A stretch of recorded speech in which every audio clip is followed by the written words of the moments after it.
سلامات كامل لكم لما عنتون أفتح لمدة ساعة متزلكم الله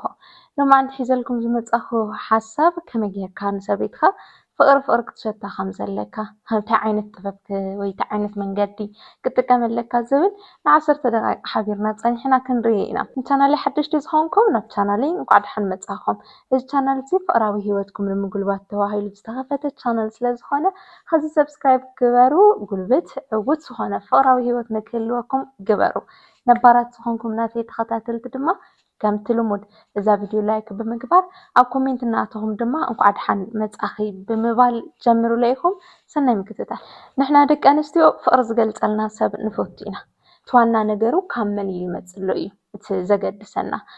كون نفكرو سبته خوينو عالمنايو دسي زبلنا زي نفتوه زي مرتنايو زي فكرنايو تخوينو جن كم مرزي سمعنا تقبلنا يا حبيرنا كنا بركة حسينا يزنبرنا سب سأن فأرق جلالة زي ما قالوا سأن دليتاتنا تقالين سيكت زي مفلاتو فقرب مقلاتو طرح نكتنعقل نكتسألون تقبروا نجارات يقبر مالتو تفتوى كقالين سيكت تجنيها فقرب كم لبها سلزهاب كايا أي تسألك هنيا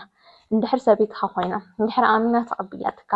أب حدار تليهم بفلايد ما أب حدار تليهم بزح من قدي رحقات ندحر داخلكم كوينكم لو ما عندك خميجيركم فأروحكم تخيدوا خمزة لكم تاخد بلا خمزة لك تايمست بلايك تحب سلكات تخيل زبل توصل مسترات كنجرك أيه كسر مدة حبيركم نتصنحيهم حنت فكرت سخانة قالين ستيتي كاب تفكروا ود تبعتها كترخوا كاب تدلي ويترخيواتو أحجوز كاب زبلوه نجارات تذكر ودي تذكر اللي نابلت منه قال سلزهم كسلز فلتوي نحنا كنا فكر كلنا كافت نفكر ودي تنرخوينا من يوم نجارات سلزلوينا حبيركم مسحادركم وحبيركم جزيم مسحلفكم نجوهم زخنا نتصحف كلا تتخيل تسيز ولا كم تزولكم جن كافت تفكروا ودي تبعتي تخينوا رحيل تفكر كم خانة رجعنا مسخون كأخهم تكبر زلك كم رومانتيك زمسلو نجارات نوت صحيف كام قداف كله بقى وشتنا يمدس يمزولنا نشت يمزو مسلو كراي خلو بقى سيمبل يمزو مسلو كان نفكرو سب خون كله عوي بوتا خمسة هاونا خوي يسمعنا قطر حدا حاويركم مسحادركم قد في كان نفس راح كتوت خلخا قلا وجنا فقرن حتى أهليكم أوتات لي وتصحيهم تخوينكم دما بزخانك حق سايخليل كلا حسب كايو عم بابا ملأخ مسنوت مالتيو تدلينا وش تخا كقلت اللي يلك حسب كايو قالت بمتكم حكوس كتبلات خليخا دسيز لنا خمسات نجارات قليل سلاز مسلكم بزحات دك تبعتوا هاي تقبرونيكم كلك انتو تيز مسلكم كان حق زربا كم تقبروا لنا تخونكم دسيز لنا كس حزي غير كايو زيت فلت تخونكا نوت حفله ولا تستلم دك قالت بأفكا كتبلات صنحها نجار داقيم خاب ورقة صحيفكا قدفله مليسا بينا مسكونت كتنببو خلا فوركم من حسبت نتأنا رأيت يا تنبونا إذا نجار أب مراك في الترم أنتي صحيفكا قدفله ويصحيفكا لا آخر لا يخان متأمته خلاي دما قال نسيتي كتسمع دس لبلا إسخا دما خطقبرو خلخا عفراوي وتكا أو تسوانا من قد كله كابز قابرو أتخلعي قال أنا أول يفتوكي يبلا إذا قال زيا حزك نقرأكم عندي نا قدن يخونن يفكرك أي مستبهلك أنا ون يفكرك كتبل زلك أبزو خون يخون كنتات كتباسو خلهم فأرك تصاوت خلهم حبيركم جزيك تحلفو خلهم شو كان دبت أنا ون يفتوكي كتبلا خلها زي تزاربتو نجار السايف كرك أي كي بالت كلا السخانة ون يفكرك كتبلا خلها خونة دسلو لسمعتي زلوا هندبت كم زخونة جبر إذا هندبت أو زخونة ملسي أنا وني فكرك أول زبل قاس للتحوسه أنا يفكرك أي لا يديه هو يديه بحلو جميت النوشت أي بعلم بيه إنه أمره مالتي وخميله خمزي لأن الزبل حسب أو وشت أنك في التاريخات جبرنا هذا بتسخون النجارات ما بتعمينا نفتو حزز تلمد ونجارات تخوينهم تفلالة خلها يفوتوك أيه يفوتوك يتوها هاي كأخات تفلالة حكي كترخب كلها وكتبل تخليها مالت سبز صبيهم جزيات اللو يفوتوك يخبلن إلا تتصبيهم جزيات اللو عمانجو واقعي عمانجو مبقاس حذا خارج هناك تمسك خلانا باخا تناديدا من مسك الزربك خلا أنا ونكو يفوتوك كتبلا خلها تزنبرة ጓሃሪ ዝኾነ ስምዒታ ናብ ማይ እትው ክብል ኢኻ ትገብሮ ርግዕን ክትብል ኢኻ ትገብራና ኣነ እውን ይፈትወኪ እየ ዝብል ቃል ኣቕሊልኩም ከይትርእይዎ ኢኹም ኣብ ዝኾነ ይኹን ኩነታት ኣነ እውን እናበልካ እሳ ከም ትፈትወካ ኣረጋጊፅካ ኣነ እውን ዝብል ቃል ሓዊስካ የፍቅረኪ እየ ክትብላ ከለኻ በቃ ውሽጣ ምሉእ እዩ ዝብለላ እዚኣ ናትና ደቂ ኣንስትዮ ሚስጥር እያ ከምዚ ክንበሃል ከለና ደስ እዩ ዝብለና ንሕና ኣዋልድ ምስ መሓዙትና እክብ ኢልና ክንውግዕ ከለና ቁም ነገር ይኾንና ንውግዕ ብፍላይ ድማ ቁም ነገር ንውግዕና ግን ብፍላይ ድማ ብዛዕባ ፍቅረኛና ክኸውን ከሎ ከምዚኦም ዝመሰሉ ነገራት ኢና ነውግዕና ንውዕል ከምዚ ኢሉ እኮ ሕጉስኒ ከምዚ ኢሉ እኮ ስዕብኒ ከምዚ ኢሉ እኮ ተዛሪብኒ ዘይዝኻልእ ምንም ወግዕ ይብልና ብፍላይ ዘፍቀርናዮ ዝደለናዮ ወዲ ተባዕታይ እንድሕር ዳኣ ኮይኑ ስለዚ ከም ዝበልኩኻ ኣብ መንጎ ዘረባታት ብፍላይ ተበሳጫ ክመፅእ ከላ ኣነ እኮ ይፍቅረኪ እየ ክትብላ ከለኻ ምንዳዳ ወይ ጓሃሪ ምዃና ካብ ፍቅሪ ተላዒላ ከም ዝኾነት ኣረጋጊፅካ ናይኻ እውን ፍቅሪ ሓዊስካ ትገልፀላ ኣለኻ ርግዕ ንክትብል ይገብሮ እዚ ነገርካ እዚ ድማ ናፍቀረቶ ናፈተወቶ ትኸይድ ስምዒታዊ ብዘይ ምዃንካ ካብ ድማ ናታ ስምዒት ክትረጋግዕ ብምኽኣልካ ንዓኻ ዘለዋ ክብርን ፍቅርን እናወሰኸ ይኸይድ ማለት እዩ ስለዚ ካልኣይ ኣነ እውን የፍቅረኪ እየ ምባል ዓብዪ ቦታ ኢና ንህቦ ንስኹም እውን ተግባራዊ ምግባር ጀምሩ ተፍቅራ ትፈትዋ ተፍቅረካ ትፈትወካ ጓል ኣንስተይቲ ኣብ ጎንኻ እንድሕር ዳኣ ሃልያ ክሳብ ሕዚ ሓቢርኩም ንዘለኹም ሰብስክራይብ ጌርኩም ዲኹም ንቻናለይ ሓደሽቲ ትኾንኩም ከምዚኦም ዝመሰሉን ካብዚኦም ዝበልፁን ብሱላት ዝኾኑ ንፍቅራዊ ሂወትኩም ክጠቕሙኩም ዝኽእሉ ሓሳባት ንምርካብ ሕዚ ቻናለይ ሰብስክራይብ ጌርኩም ተኸታተሉኒ ኢኹም ሳልሳይ ድማ ንሕና ደቂ ኣንስትዮ ካብ ነፍቅሮ ወዲ ተባዕታይ ክንረኽቦ ካብ እንደሊ ዝተለመደ እዩ ዝመስል ግን ክዛረበኩም ስለ ዘለኒ ውህብቱ ክንወሃብ ደስ እዩ ዝብለና ካብ ነፍቅሮ ወዲ ሕዚ መብዛሕትኹም ሰባት ኣብቲ ትኩስ ዝኾነ ፍቅራዊ ርክብኩም ኣብቲ መጀመርያታት ውህብቶ ተወሃሃቡ ነርኩም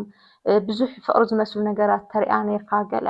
ድሓር እናተለማመድኩም ምስ ከድኩም ግን እቶም ኣብ መጀመርያ ትገብርዎም ዝነበርኩም ነገራት ቀስ በቐስ ትገድፍዎም ውህብቶን ጓል ኣንስተይቲ ምሃብ ዓብዪ ትርጉምን ዓብዪ ዋጋን እዩ ዘለዎ ብጣዕሚ እያ ትፈቱ ብጣዕሚ ደስ ዝብላ ጓል ከም ጓል መጠን ትሪት እትግበር እውን ብውህብቶ እዩ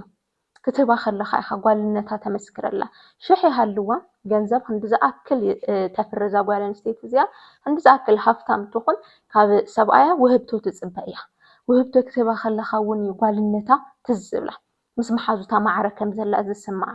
መፃ ምደይ የፍቅረኒ እዩ ኢላ ኣፋ መሊኣ ክትዛረብ እትኽእል ካብ ሰብኣያ ክንዲ ዝኣክል ውህብቶ ክትረክብ ከላ እያ ናይ ግድን ኣይኮነን ብጣዕሚ ክባራት ዝኾኑ ነገራት ክትዕድገላ ልዕሊ ዓቕምኻ ግበር ኣይበሃልን እዩ ግን ብዘለካ ብዓቕምኻ ንሰበይትካ ይግባኣ እዩ ኢልካ ዝሓሰብካዮ ነገር ወይ መፃ ምደይ ዝተገይረላ ክትሕጎሰለ እያ ኢልካ ዝሓሰብካዮ ነገር ከከም ሰቡ ስለ ዝፈላለ ማለት እዩ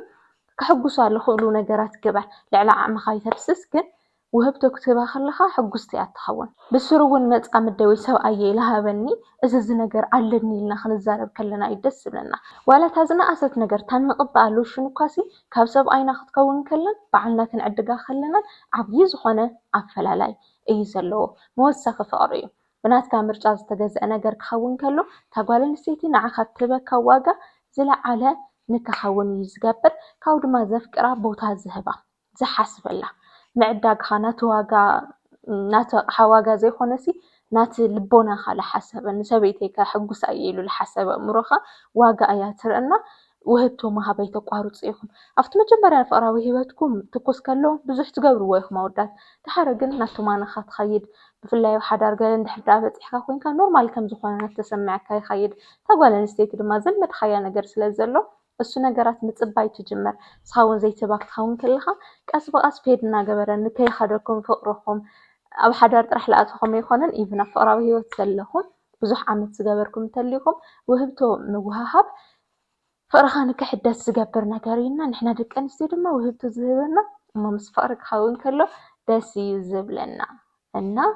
ውህብቶ ሃባ ኢኻ ንመፃ ምድኻ ራብዓይ ድማ ንሕና ደቂ ኣንስትዮ ካብ ነፍቅሮ ወይ ካብ ንፈትዎ ወዲ ክንገረና ከሎ ደስ ካብ ዝብለና ነገር ብዛዕባ ሓቢርና ዘሕለፍናዮ ምስ መፃ ምድና ምስ ነፍቅሮ ወዲ ማለት እዩ ሓቢርና ዘሕለፍናዮ ነገር ኮፍ ኢልና ካብ እንደገና ክነዕልሎ ከለና ብጣዕሚ ደስ ዝብለና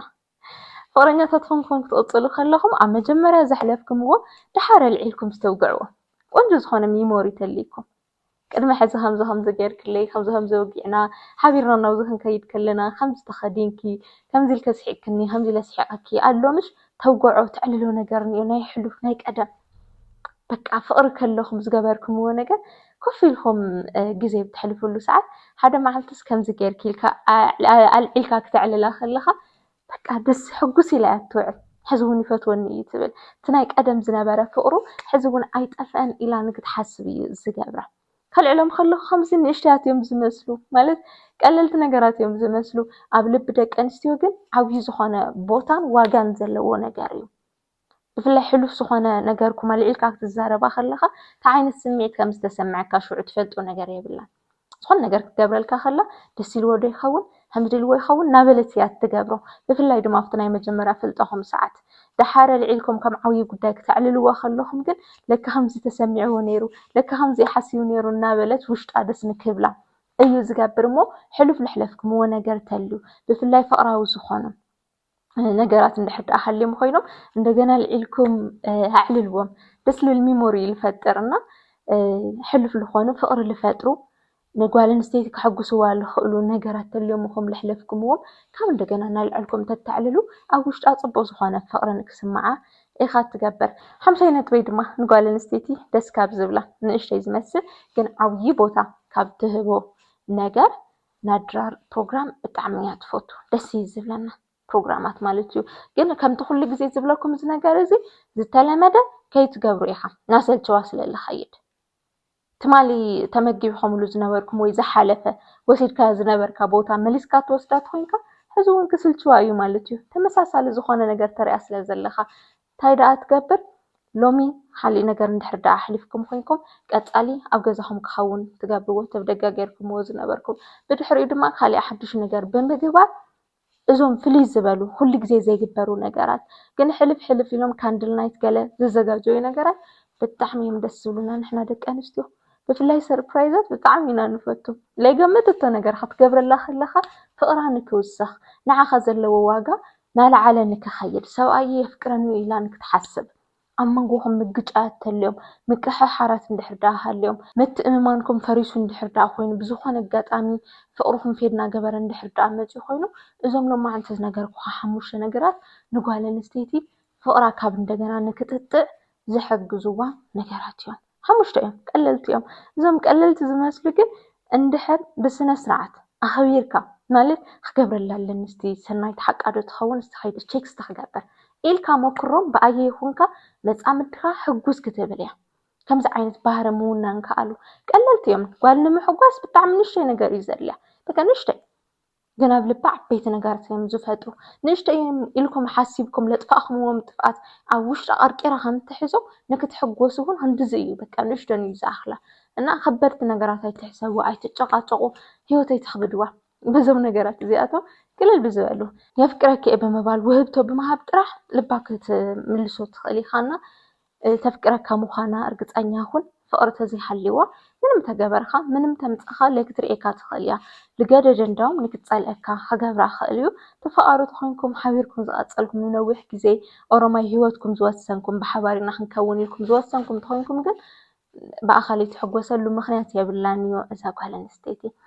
ንቻናለይ ሓድሽቲ ተኾንኩም ሕዚ እውን ቻናለይ ሰብስክራይብ ግበሩ ከምዚኦም ዝመሰሉን ካብዚኦም ዝበልፁን ሓሳባት ምእንታን ክትረኽቡ ንፍቕራዊ ሂወትኩም ክጠቕሙኩም ዝኽእሉ ነባራት ተኾንኩም ናይቲ ተኸታተልቲ ድማ ከምቲ ልሙድ እዛ ቪድዮ ላይክ ምግባር ከይትርስዑ ኢኹም ኣብ ኮሜንት እናኣተኹም ድማ ክእረመልኩም እትደልይዎ ወይ ከስተኻኽለልኩም እትደልይዎ ነገር ተልዩ ፅቡቃት ቃላት ጥራሕ ብምጥቃም ሓሳብኩም ሃውኒ ኢኹም ሰናይ ሰኔራ ሓቢረኩም ዝፀናሕኩ ኣብ ቀፃሊ ክሳዕ ንራኸብ ሰላም